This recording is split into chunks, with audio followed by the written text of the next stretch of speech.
Hello everyone, my name is Akal, and what I want to talk about today is I want to talk about Purvashada, and I want to talk about specifically the energies or the planetary energies that all intertwine to make Purvashada what it is.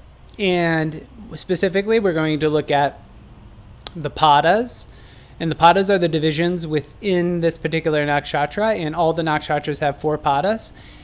Now, essentially, what those padas are is that they represent planetary rulerships of certain segments within Purvashada, and those particular planets add qualities or attributes to Purvashada, and also in a lot of ways sort of represent the life path and the life path progression of the particular nakshatra. So first off, we need to start by looking at the gunas, or the fundamental qualities of this nakshatra. And again, the gunas are, there's 3 of them. You have tamasic, rajasic, and sattvic. And essentially you could say positive, negative, and neutral in some ways. But essentially those are the fundamental energies that underlie all matter and all existence to varying degrees in quality, with varying degrees in sort of outcomes anyway. So the first thing we need to look at is Venus, which is the rulership of Purvashada. And of course, the overall rulership, being that it's in Sagittarius, is Jupiter. So you have Venus and Jupiter energies playing out here. Now, those 2 energies aren't always cooperative. And what do I mean by that? Well, first let's look at Venus. Venus is at its core Rajasic energy.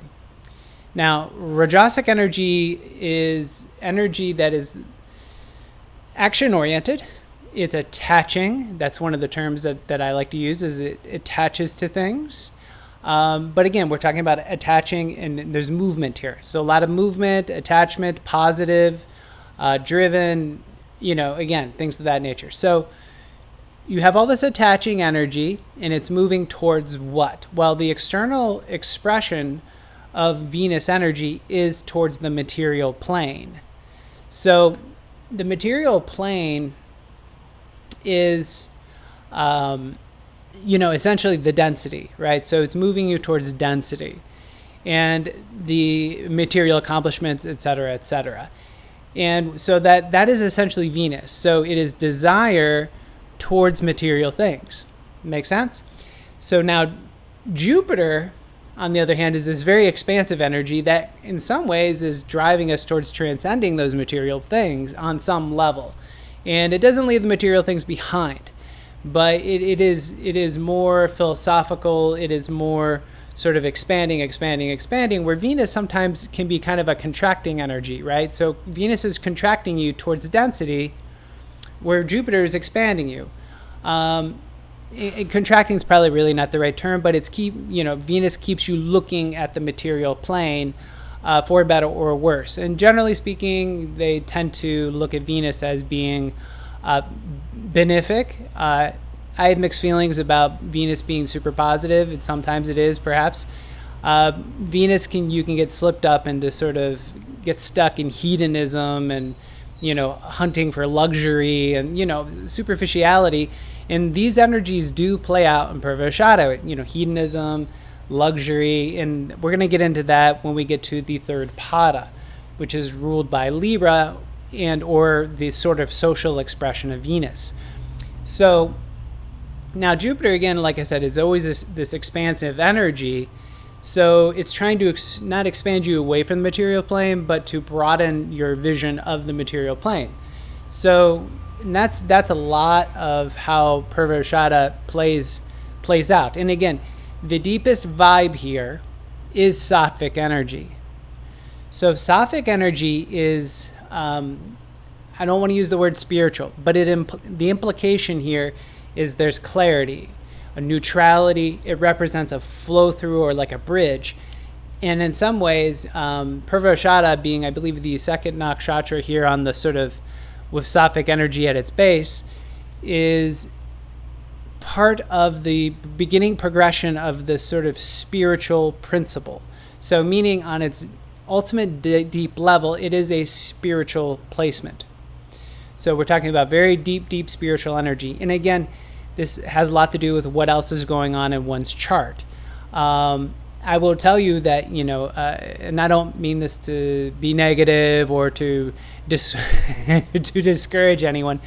Purvashada is the energy that ruled Hitler's moon. So just as an example of how the individual needs to evolve in a certain way, because Purvashada is very gregarious, expressive, potentially proud and vain kind of energy, but it's also has a secretive aspect and a secretive element. So hopefully you didn't hear the train just go by, but anyway, so there's these competing energies playing out in this nakshatra. So Purvashada is, in a lot of ways, it's seeking to find some balance between sort of material fixity and sort of, I guess, the deeper sort of spiritual side of things. Now, let me go ahead and read you the sort of Shakti, or the power that's associated with this. So it is the power to bring about invigoration. So some of you who are watching this video who tend to be more negative, like myself, I can be very kind of poo-poo and kind of negative about things.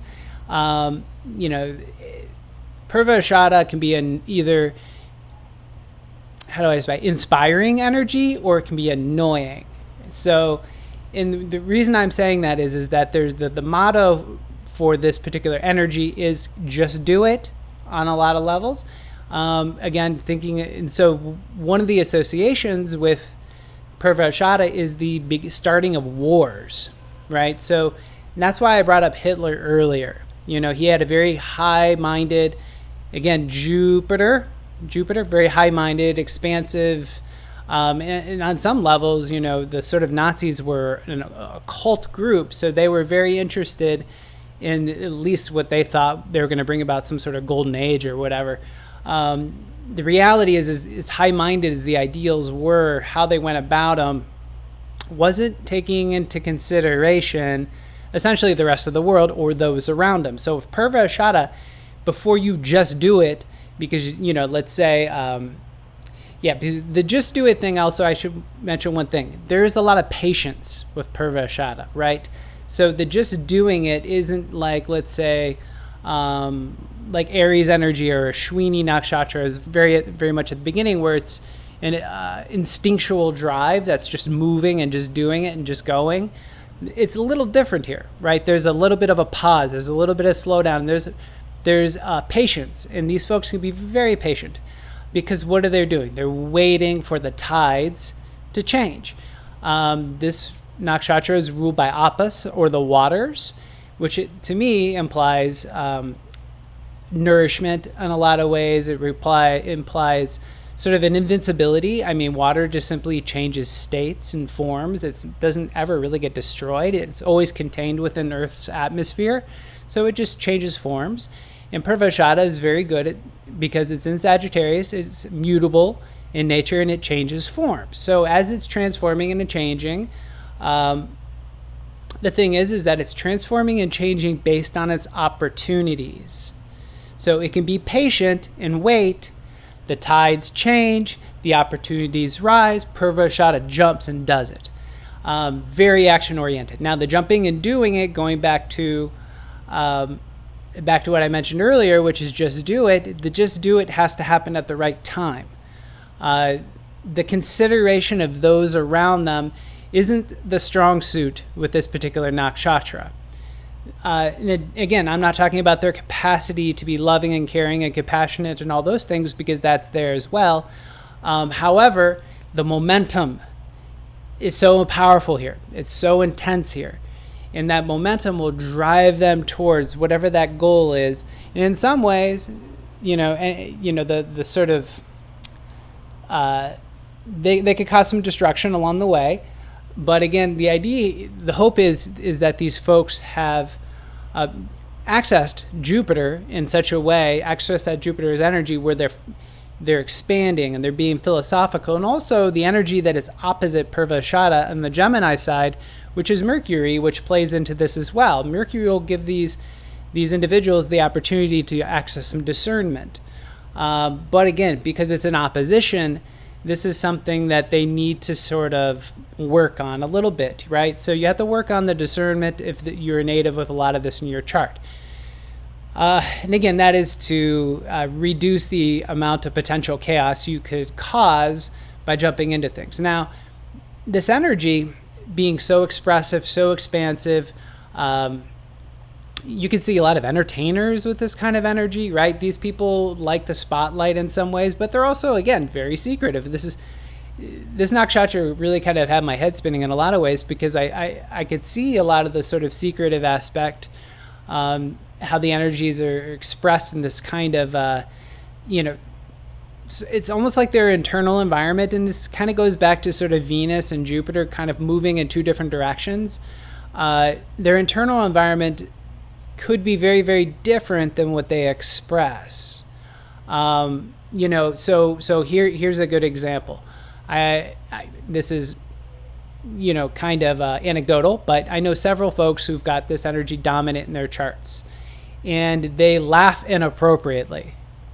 They laugh inappropriate. I'll leave it at that. So inappropriate laughter in some ways is that there could be a lack of understanding the audience, right? Again, this exuberant energy is just, it's radiating, and it's really, expressing out there. This is the first nakshatra in which not only do they understand the sort of root of things, because the rooting and the understanding of the root happened in the previous nakshatra and Mula, where it's like they got down into the depths, but now that energy from Mula translates over into this, where they understand the sort of down to the depths, but they also now understand how to center it and to express it back out into the world, the sort of higher ideals. And again, that's based on choice here. So with Purvashada, you're going to see a strong, again, spiritual inclination. And as long as they follow that strong spiritual inclination, they're going to be able to elevate. Their sort of ideals and to bring it about into a sort of practical, applied wisdom, out into the world, and they're able to inspire, et cetera, et cetera. Some of the other generalizations, before I get into the padas, some of the other generalizations that I thought were interesting, and I hadn't really considered it. So 2 words, wanderlust, and essentially not good at, well, it's not 2 words, but wanderlust is 1 word, and then the phrase is they're not necessarily good at formal education. And that actually made sense to me when I was reading about this. Purvashada in some ways represents the energy that lies within Sagittarius that wants to travel and explore, right? So you try to contain these folks. These are very freedom-loving individuals. Do not try to contain them in that regard, because they want to explore. They want to discover what the world is, because that's where the learning comes in. And so the thing is that these folks aren't always good at learning from their mistakes, because they're so exuberant, so positive. They don't necessarily dwell, and this is the negative aspect of positivity, right? They don't necessarily dwell on their failures. And so not learning from mistakes is problematic. However, throughout the course of their lives, they can be very philosophical, and they can kind of continue learning from experiences, right? So these folks are always moving into different experiences. And that process of moving into different experiences means that ultimately they're here to inspire, I would say, in a later in life as a progression, they're here to inspire, in a lot of ways as teachers, So going into the padas. So the padas, again, representing the energies of the qualities of this particular nakshatra. So first pada, we have the sun. That is Leo energy in this particular case. So I wrote down proud, strong, and spiritual. So why proud? Well, that's Leo, right? It's very expansive. Again, expansive energy, a lot of strength here. So Purvashada is expansive. It is strong. It is spiritually inclined, like all those things that I mentioned before. So if you were born into the first pada, you're going to have an extra sort of oomph to how you express yourself out in the material world. You're going to be, and again, have a great deal of drive to accomplish things. And again, the drive here again is you think about the surfer lifestyle, how surfers are, they can kind of like wait until that right wave comes along and then they surf that wave. So this is a patient, as opposed to Leo, which is, the sort of energy that just kind of like just goes, right? Or Aries, which just goes. This is a fire element, a fire sign, Sagittarius being fire sign. And so anytime you see fire, you got to think about activity. So again, a little extra fire here if you are born in the first pada. The second pada is ruled by Mercury. So you're having Virgo energy here. So all the cliches that come along with Virgo. So you can see a little bit of a perfectionist energy here. Hard work. I wrote down hard work, and I wrote down alchemy. Why alchemy? Well, Mercury plays in here. So again, Virgo or Mercury. And this is about that sort of alchemy that is sort of, how do I say this, is the merger of heaven, or of the spiritual into the material, right? So the bringing of one's higher purpose, which sometimes can be career, doesn't have to, right? Purpose is how you are naturally inclined, right? So that where you naturally look, how you are naturally inclined, how you feel impelled to express yourself out into life in an intuitive way is what I would consider purpose. And so that alchemy is the sort of merger of the material. So to me, this is the heart and soul of Sagittarius energy, in that I always perceive Sagittarius as having very high mind, all the high-mindedness, again, the philosophy, that sort of Jupiter energy. When they get past their hypocritical stage of, do as I say, not as I do, right? The sort of hypocrisy, the religiosity of that can happen within Jupiter. When they finally start to live up to their own high ideals, to their own sort of high philosophy, their own high-mindedness, when they actually act that way, that's when you start to bring heaven to earth. You start to see that the high ideals expressed out into the material plane can now happen. So I see that alchemy happening in Purvashada in the second pada, or the pada ruled by Mercury, because of the ability to access discernment. And again, it's very innocent discernment. Mercury is very kind of young and innocent in a way that at least the energy can kind of express itself like that. So the third pada, ruled by Venus, this is Libra Venus, so we're talking about the social expression of Venus. So I wrote down reap fruits. Now, what does that mean? So any of you who are Libras, I don't mean this in a bad way. Y'all can be hedonists. And again, I don't necessarily mean that in a bad way. It just means that there's an appreciation with Libras, appreciation for nice things. However, the pitfall here is that it can be an appreciation where you don't necessarily want to work for it. You just want the fruits. So you could see an expectation of wanting all the nice things in life, but not necessarily working for it. That is a tendency here. And again, with the application, and what's fortunate here about Purvashada, though, is that it has all the other energies working for it. So in a lot of ways, those fruits will be reaped. Those fruits will be realized because hard work is within the essence of the sign. Again, what I mentioned in the second pada. However, if you're born into the third, you got to be diligent. You got to be diligent here. You got to watch for your expectations. You got to watch out for your sort of any hedonistic tendencies you might have. But ultimately, what you're here to do is to form partnerships, because that makes hard work easier, right? You form partnerships and you function within groups. Because when you have the help of others, you can inspire action in others, inspire action in partnerships, and also be inspired. Then what you end up doing is you end up getting a chance to earn and to reap those fruits, right? The fruits of your labor. So fourth pada, ruled by Mars. This is where you get the sort of secretive side of Purvashada. I wrote down occult wisdom or material perversion. Why is that? That's because Mars, in this case, is the scorpionic energy. So within Scorpio, you get two different things. You get this tug of war between, I guess the sort of not pinnacle of material success or whatever, but you get because that kind of happens, in my opinion, at the end of Libra.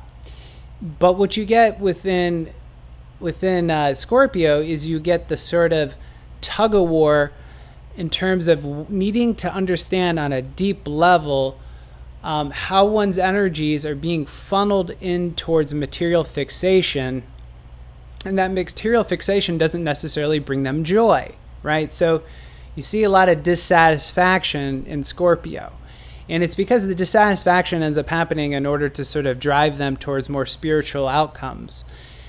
So occult wisdom, well, that essentially is also another scorpionic trait in the sense of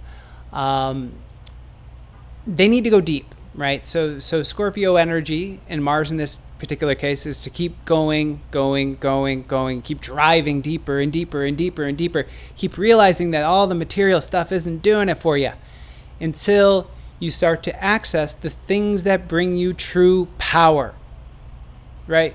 A lot of power in Purvashada here, right? The power to influence, the power to bring joy to people, the power to cause expanded thinking in others, etc.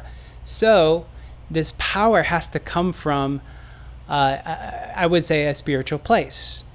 And so the final thing I'll say about Purvashada is, I wrote down, where is it? So the balance and discipline needed for Purvashada Nakshatra has to do with the ability to humble oneself. Again, we have strong Leo energy here. The ability to humble oneself to what? The divine, right? So when you humble yourself to the divine through Jupiter, again, it's faith, right? So Jupiter's faith, it's, I wrote down faith and wonder, right? So faith and wonder. So when Purvashada realizes that there's more that I do not know than what I know, then you're humbled. If Purvashada starts to see like how creation, because again, they're patient, they can observe. So when they start to see that there's so much to creation, there's so much beauty in the world, and so they end up embodying that beauty in order to express it back out into the world. But they have to humble themselves and model themselves after creation itself, after being an expression of the divine. So hopefully all that made sense. I appreciate you watching the video, and if you are interested in having your chart read, I do that, and my website is down below the video. Thank you.